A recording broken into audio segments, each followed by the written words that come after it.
Gracias, doctora, por la introducción. Gracias al doctor Gelan Manrique, a la doctora Rosa Lizón por la invitación. Yo creo que esto es un punto de partida para la cooperación entre Perú y Colombia desde el punto de vista de la endocrinología. Quise traerles un tema y ya la doctora que me precedió habló mucho de la patología nodular, pero yo creo que nosotros desde el punto de vista clínico tenemos un arma desde el punto de vista diagnóstico, como es la ecografía en patología tiroidea difusa. Los temas que vamos a tratar van a ser la utilidad de la ecografía en el diagnóstico y seguimiento del paciente con hipertiroidismo. Y yo creo que aquí vamos a tocar dos temas como es la tiroiditis subaguda y la enfermedad de Graves, la utilidad de la ecografía en el diagnóstico y predicción de la tiroiditis de Hashimoto, la utilidad de la ecografía con Doppler en la predicción del hipotiroidismo subclínico.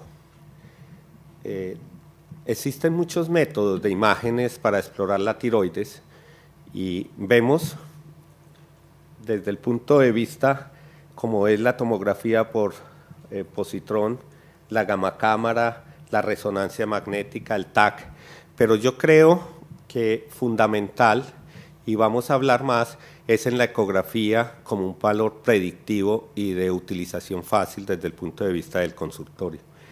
Y en el 2012, estos dos autores determinaron y dieron un algoritmo en una revisión de cómo nosotros en el consultorio y teniendo la ecografía podemos casi predecir el diagnóstico etiológico de la tirotoxicosis. O sea que si se nos viene un paciente al consultorio y hacemos un diagnóstico de tirotoxicosis, la ecografía nos va a ser de utilidad y vemos cómo si hay una alteración en la ecogenicidad, vamos a utilizar entonces el Doppler y este Doppler nos va a servir porque si hay un aumento de la vascularización, vamos a entrar ya en un diagnóstico de la enfermedad de Graves o lo vamos a ver más adelante, una hashimotoxicosis. Pero si esta vascularización es mínima o está ausente, estamos al frente de una tiroiditis silente, una tiroiditis subaguda. Por otro lado, pues si hay una patología nodular, pues bienvenida la gamografía o la captación por yodo, en el cual podemos hacer el diagnóstico del adenoma tóxico y seguir pues desde el punto de vista de la terapéutica o del bocio multinodular o lo que llamamos del nódulo frío. ¿Cuáles van a ser las características de la tiroiditis subaguda? A veces cuando doy esta conferencia muchos dicen no es que clínicamente una tiroiditis subaguda por la sintomatología y en la palpación podemos dar el diagnóstico, pero nos llevamos muchas sorpresas porque estos pacientes van muchas veces donde el otorrino, van a ser medicados por una faringoamigdalitis y después de 1 o 2 meses pues nos vienen y hacemos el diagnóstico cuando hay una destrucción de la glándula tiroidea. Entre estas características pues hay un aumento de volumen, hay una disminución de la ecogenicidad que puede ser en forma difusa o localizada, unas áreas hipoecoicas de diversas dimensiones y de márgenes irregulares, dolor en el momento en que colocamos el traductor en la parte afectada y algo característico es una disminución de la vascularización al Doppler, especialmente en las zonas hipoecoicas. Y algo pues que la doctora que me precedió hablaba de las adenopatías, pues en esta puede aparecer una adenopatía y es más que todo una adenopatía redonda que puede ser característica de esta tiroiditis subaguda. Aquí podemos ver nosotros entonces unas imágenes donde es característico las imágenes hipoecoicas que pueden ser en una forma difusa, focos inflamatorios hipoecogénicos. En las formas severas, yo creo que todos hemos tenido muchas veces una tiroiditis que empieza en el lóbulo derecho y puede rápidamente coger el lóbulo izquierdo. Los contornos por lo general son lisos. La vascularización, y esto es la característica, entonces son imágenes hipovasculares. Y algo muy común donde puede haber una miositis asociada, y esto es lo que muchas veces el cuadro clínico donde nos da un dolor retroauricular. Y esta es la adenitis que les decía yo, pues en una forma redonda que tenemos a veces que diferenciarla de cualquier adenopatía sospechosa. Inclusive podemos hacer un diagnóstico rápido y ver la evolución después de colocarlo con una corticoterapia. Aquí, por ejemplo, en este paciente se colocó un deflazacor y vemos cómo en 3 días hubo una mejoría de las áreas hipoecoicas avasculares.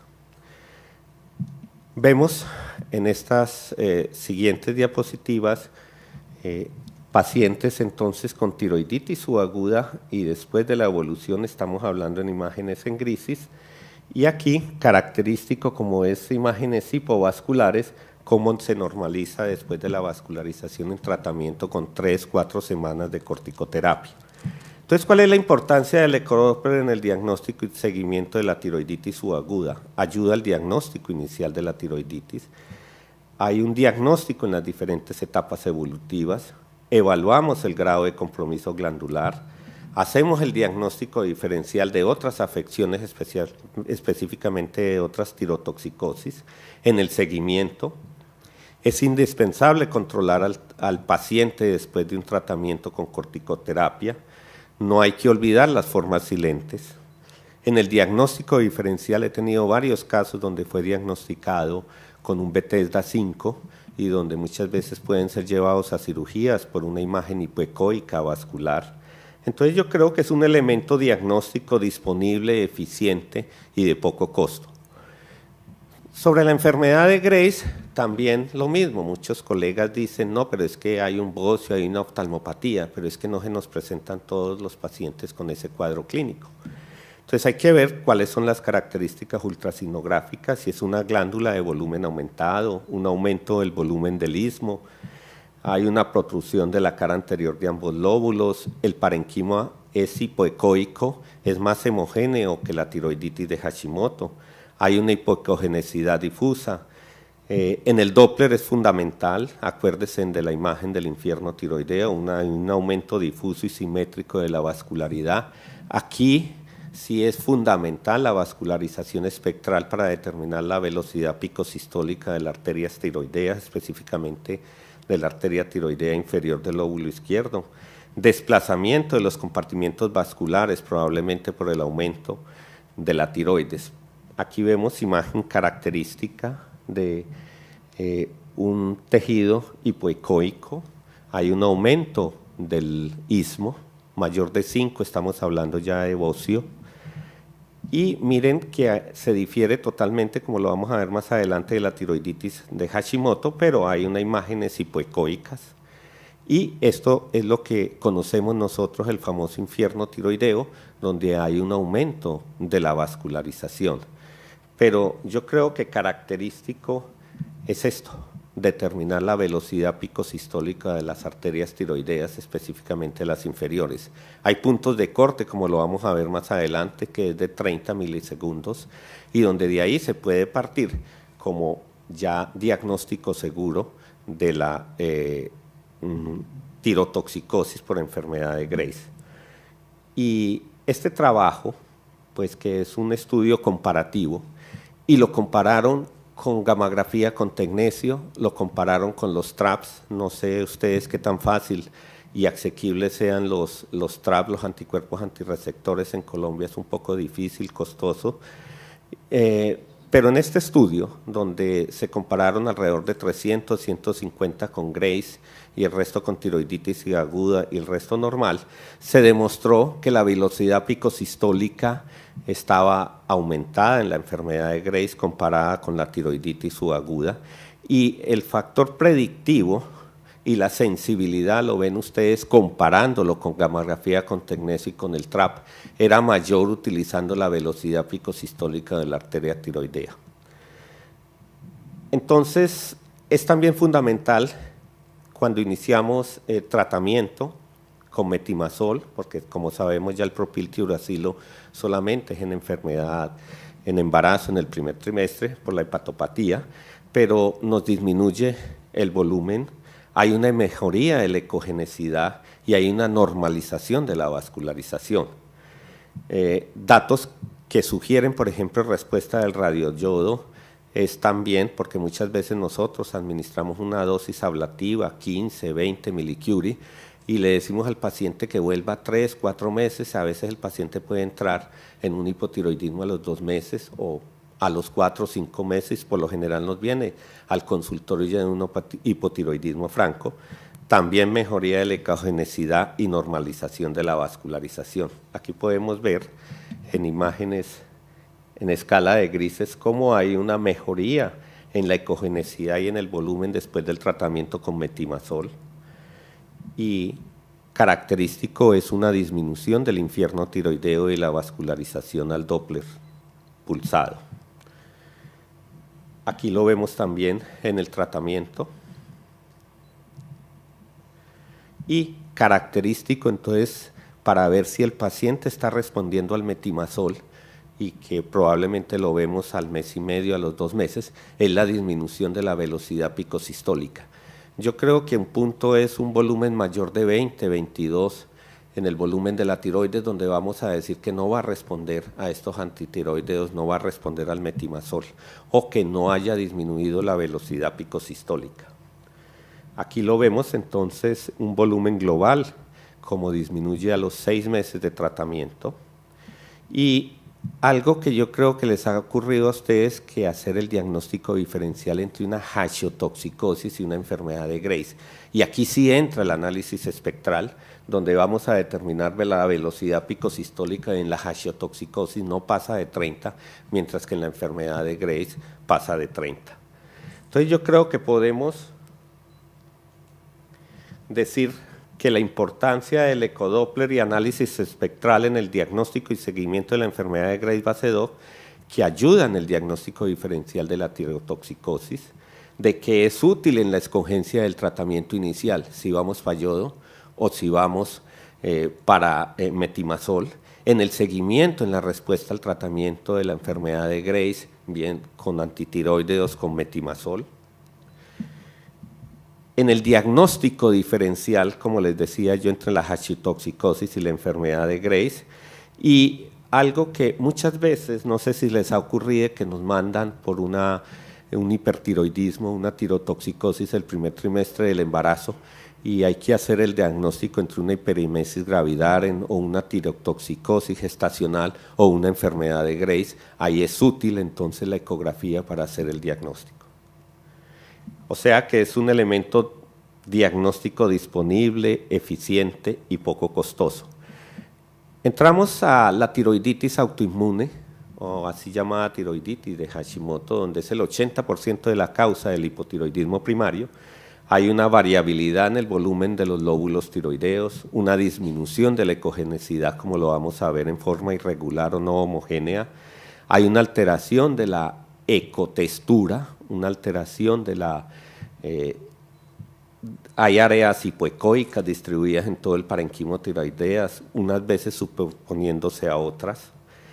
Inclusiones ecográficas, es típico la hipovascularidad en áreas hipoecoico, y el patrón de vascularización varía mucho, como puede ser un aumento de la vascularización, como puede ser una disminución de la vascularización. El volumen no es típico, podemos ver unas tiroiditis atróficas al final del proceso, como unas tiroides aumentadas al inicio. La superficie es lobulada, cuando muchas veces hacemos la palpación, y que si la persona no está entrenada puede llevarla muchas veces a que tiene un nódulo, va a una biopsia, o muchas veces pueden terminar con lobectomía.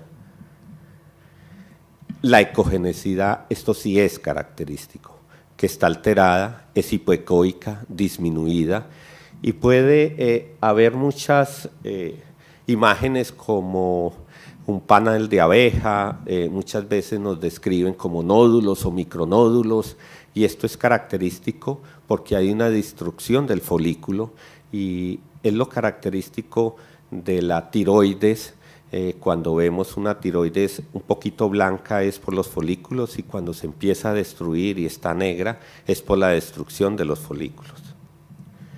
En el Doppler, como les explicaba, puede haber un aumento de la vascularización o disminución, y aquí los linfonódulos son más que todo ovalados y pueden aparecer en búsquenla en la mayoría de la tiroiditis de Hashimoto y muchas veces pueden haber unos linfonódulos presentes.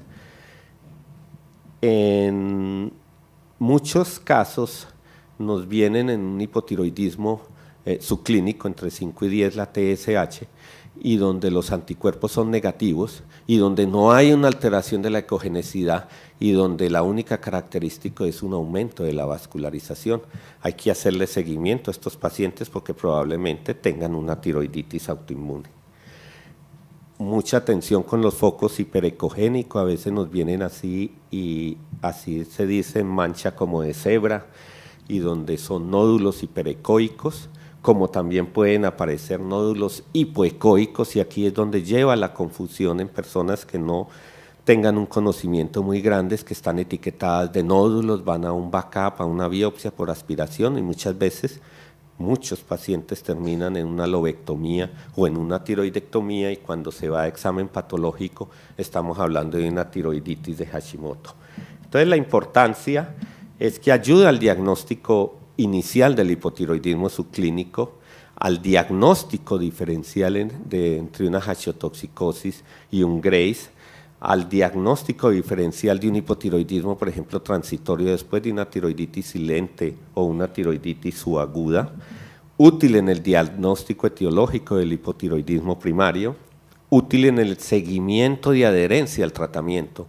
A nosotros en Colombia nos sucede que muchas veces vienen con una TSH elevada y una T4 libre normal y hacemos énfasis en la toma de la medicación y aquí nos va a ayudar porque sabemos entonces que la vascularización es normal o la vascularización está alterada y vamos a darnos nosotros cuenta de que el paciente no tiene una adherencia adecuada al tratamiento.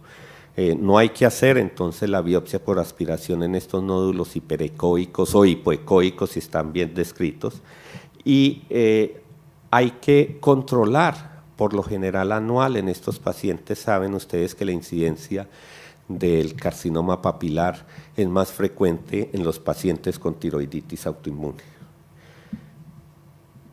Ya por último, yo creo que es un tema que para ustedes es difícil, para el médico general sí que es difícil porque yo creo que el 70% de los hipotiroidismos son subclínicos entre 5 y 10.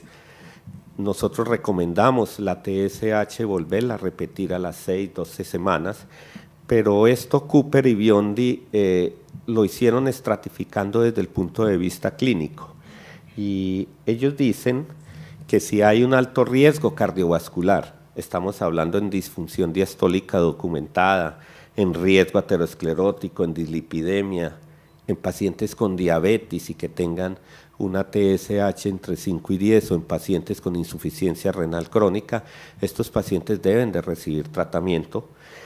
O si hay síntomas como bocio, como enfermedad nodular tiroidea, si los anticuerpos antiperoxidasa están presentes, si hay una alteración en ecografía desde el punto de vista de la tiroiditis de Hashimoto, una alteración en la ecogenicidad, en el embarazo, yo creo que ya sabemos con las nuevas guías que mayor de 2.5 en la TSH debe tratarse, o en pacientes con infertilidad se está buscando que la TSH esté menor de 2, debemos considerar una terapia de reemplazo.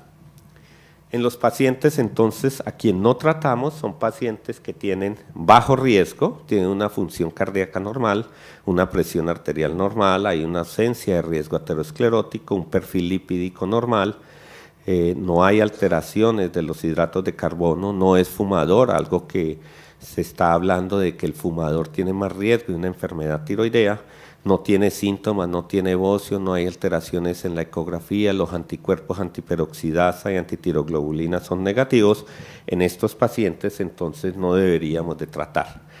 Y termino con una frase de que la ecografía de tiroides es como un pedazo de ponqué, donde hay que saber cómo partirlo y cómo saborearlo. Muchas gracias.